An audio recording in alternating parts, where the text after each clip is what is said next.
Student, welcome to Priyanka commerce Pathshala. हम लोग देखते हैं कि हम लोगों के हाथों में रुपए हैं, तो क्या आप लोगों के मन में भी विचार आता होगा कि ये नोट को जारी कौन करता है, नोटों को नियंत्रण रेगुलेट कौन करता है।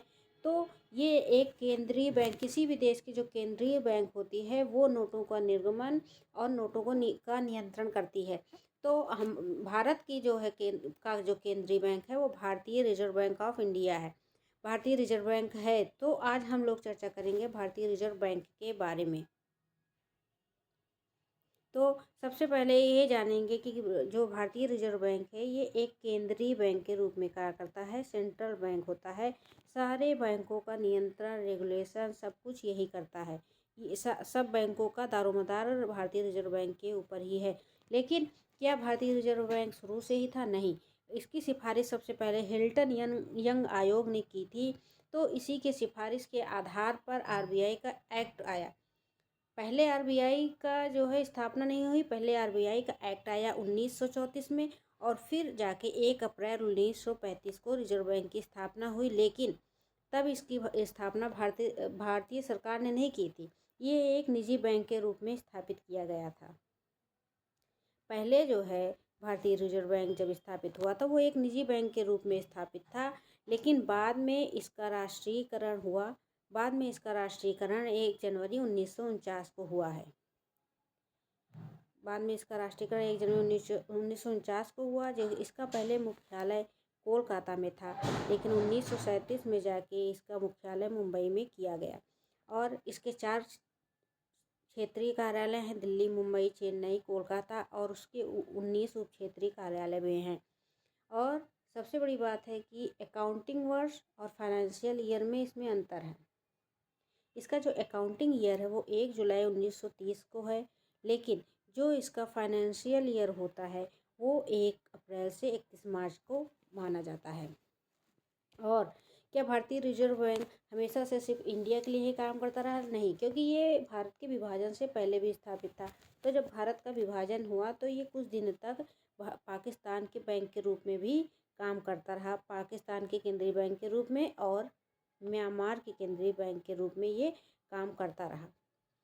और जो आरबीआई, हम लोग देखते हैं कि जैसे कोई भी बैंक है या कोई भी संस्था है तो उसको रेगुलेट करने के लिए या उसका मैनेजमेंट करने के लिए कोई एक बॉडी होती है। तो इसका नियंत्रण जो है वो संचालक मंडल द्वारा किया जाता है, जिसमें 21 सदस्य होते हैं। अब हम लोग देखेंगे सीक्वेंस से कि ये 21 सदस्य कौन कौन होते हैं, जिसमें सबसे ज़्यादा महत्वपूर्ण है एक गवर्नर होता है, और उसमें 4 डिप्टी गवर्नर होते हैं, 4 क्षेत्रीय कार्यालय के निर्देशक होते हैं, 2 सरकार द्वारा वित्त मंत्रालय के सदस्य होते हैं, और 10 अन्य सदस्य होते हैं। तो टोटल मिला के ये 21 हो जाते हैं। इन सदस्यों के द्वारा इनका पूरा बोर्ड ऑफ मैनेजमेंट बना रहता है। और इन सब इसके सारे कामों को देखने के लिए इस बोर्ड ऑफ डायरेक्टर्स की मीटिंग भी होती होगी, जो वर्ष में कम से कम 4 और अधिकतम कितनी भी हो सकती है। तो ये बैठक में देखते हैं कि आरबीआई को कैसे काम करना है, कैसे नहीं काम करना है। और सबसे बड़ी बात यह है कि ये एक मौद्रिक नीति भी जारी करती है। तो ये मौद्रिक नीति के हिसाब से सब तय करती है कि कब कैसे काम करना है। इसको मौद्रिक नीति, इसके जो आरबीआई का एक्ट है 1934, उसकी धारा 42 उपधारा 6 के अनुसार ये काम करता है। और आरबीआई का जो गवर्नर होता है वो उसके क्या क्या काम है, तो इसकी जो अध्यक्षता होती है वो संचालक मंडल की अध्यक्षता गवर्नर के द्वारा ही की जाती है। और लेकिन अगर आप लोग ये सोचें कि गवर्नर की योग्यता का कहीं वर्णन किया जाता है कि यह कौन व्यक्ति गवर्नर हो सकता है, तो ऐसा नहीं है।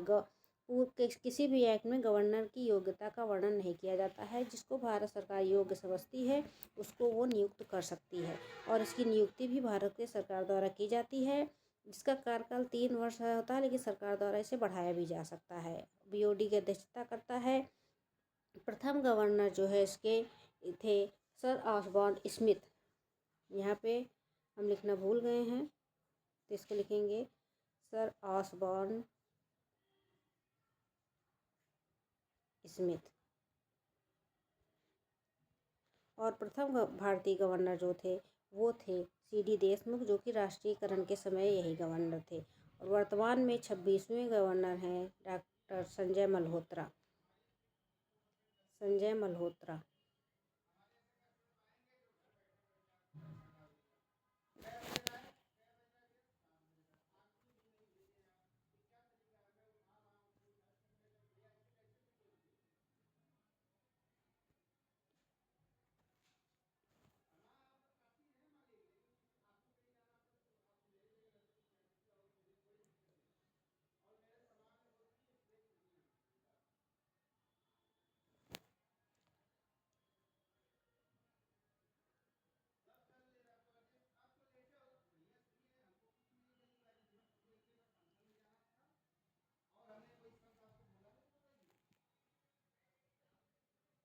और जो RBI के डॉक्टर मनमोहन सिंह एकमात्र ऐसे गवर्नर हैं जो देश के प्रधानमंत्री बने। और सबसे ज़्यादा ज़रूरी बात यह है कि डॉक्टर मनमोहन सिंह जो थे वो 1991 की LPG पॉलिसी के जन्मदाता थे और इसको लागू करने में इनका बहुत ही ज़्यादा बड़ा योगदान था, जिससे हमारा देश आर्थिक तंगी से निकल सका। और हम आज तक बात करते हैं कि इक्वलिटी की, महिला सशक्तिकरण की, लेकिन सबसे बड़ी बात है कि आज तक RBI में एक भी महिला गवर्नर नहीं रही। कितने दुख की बात है ये। ऐसी स्थिति हमारे भारत में है कि हम किसी भी महिला को इस योग्य नहीं समझते हैं कि वो महिला गवर्नर बन सके। तो क्या RBI एक संवैधानिक संस्था है या कॉन्स्टिट्यूशनल बॉडी है? नहीं, RBI एक कॉन्स्टिट्यूशनल बॉडी नहीं है, क्योंकि इसका संविधान में कोई उल्लेख नहीं है। ये एक वैधानिक बॉडी है, क्योंकि इसके लिए एक अलग से एक्ट बना है 1934 का। अब हम देखेंगे कि RBI के क्या क्या कार्य हैं। जो केंद्रीय बैंक होता है, जो जो उसके काम होते हैं वही RBI के भी काम हैं। सबसे पहला काम है नोट निर्गमन का एकाधिकार। भारत में नोट कोई भी किसी भी लेवल का या किसी भी रेंज का जो नोट निर्गमन किया जाता है वो RBI के द्वारा ही किया जाता है। और दूसरा कार्य है साख नियंत्रण की, मार्केट में मनी की सप्लाई क्या होगी। जो डिमांड रहती है उसी के हिसाब से सप्लाई करती है। अगर ज़्यादा सप्लाई हो गई है तो उसको सक कर लेती है RBI। तो ये क्रेडिट कंट्रोल का काम भी करती है। और थर्ड है विदेशी मुद्रा भंडार का संरक्षक है। जो भी विदेशी फॉरेन करेंसी आती है उसका भंडारण RBI के पास होता है। और नेक्स्ट है अंतिम ऋणदाता का कार्य। अंतिम ऋणदाता का कार्य है कि जब बैंक को पैसे की आवश्यकता होती है तो वो RBI के पास ही जाता है, क्योंकि वो लास्ट रिजॉर्ट होता है। सरकार को भी जब बैंक की ज़रूरत हो सरकार को भी जब पैसे की ज़रूरत होती है तो वो RBI के ही पास जाता है। सरकार के जो प्रतिभूतियों का निस्तारण करके ये सरकार को पैसे देता है। नेक्स्ट है वित्तीय समावेशन। वित्तीय समावेशन क्या है? वित्तीय समावेशन 1905 में शब्द आया, जिसमें कोई भी व्यक्ति चाहे अमीर हो चाहे गरीब हो, वो मुद्रा बाजार से कनेक्ट रहे, उसको पैसे की सबके समानता रहे। पैसे गरीब हो या अमीर हो, सबको बैंकिंग की सुविधा मिलती रहे, ये होता है। तो वित्तीय समावेशन क्या है कि बैंक और जनता के बीच की दूरी को कम करना। और ये 10वीं पंचवर्षीय योजना के समय में लागू किया गया था, अप्रैल 2005 के समय में ये कॉन्सेप्ट आया था। और नेक्स्ट काम है बैंकों का प्रबंधन तथा नियंत्रण।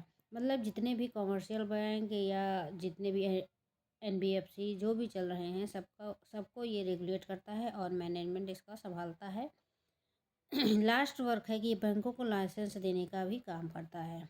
जो भी नए बैंक स्थापित हो गए, अगर उसके क्राइटेरिया में वो बैंक फिट बैठते हैं तो उनको ये लाइसेंस देने का भी काम करता है। RBI के इतने सारे काम हैं हमने देखा। लेकिन जो नोट निर्गमन का एकाधिकार है, एकाधिकार का ये मतलब है कि केवल मोनोपोली RBI की ही है नोटों को जारी करने की, और कोई नोट को जारी नहीं कर सकता है। लेकिन ये कौन कौन से नोट जारी कर सकता है? RBI सभी प्रकार के नोट जारी करता है, लेकिन 1 रुपये का नोट और सभी प्रकार के जितने भी टाइप के सिक्के होते हैं सबको छोड़कर ये जारी करता है नोट। और अधिकतम ये 10,000 रुपये तक के नोट जारी कर सकता है। RBI के एक्ट के धारा 22 के अनुसार ऐसा होता है। आगे हम देखेंगे कि कॉइन्स एक्ट 1906 जो बना है उसके अनुसार जो वित्त मंत्रालय है वो 100 रुपये तक के सिक्के बना सकता है। अब हम देखेंगे कि नोट कहाँ कहाँ छपते हैं।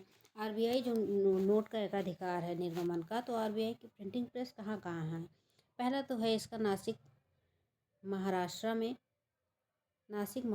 में इसका पहला प्रिंटिंग प्रेस है। दूसरा है देवास एमपी में।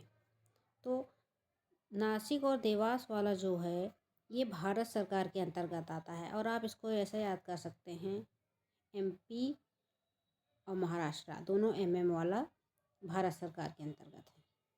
आप इसको आसानी से ऐसे याद कर सकते हैं, क्योंकि महाराष्ट्र और एमपी दोनों एमएम से स्टार्ट होते हैं, तो जो एमएम से स्टार्ट होता है वो भारत सरकार के अंतर्गत आता है। दूसरा है मैसूर कर्नाटका,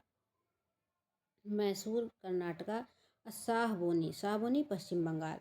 ये दोनों जो हैं आरबीआई के अंतर्गत प्रिंटिंग प्रेस आते हैं।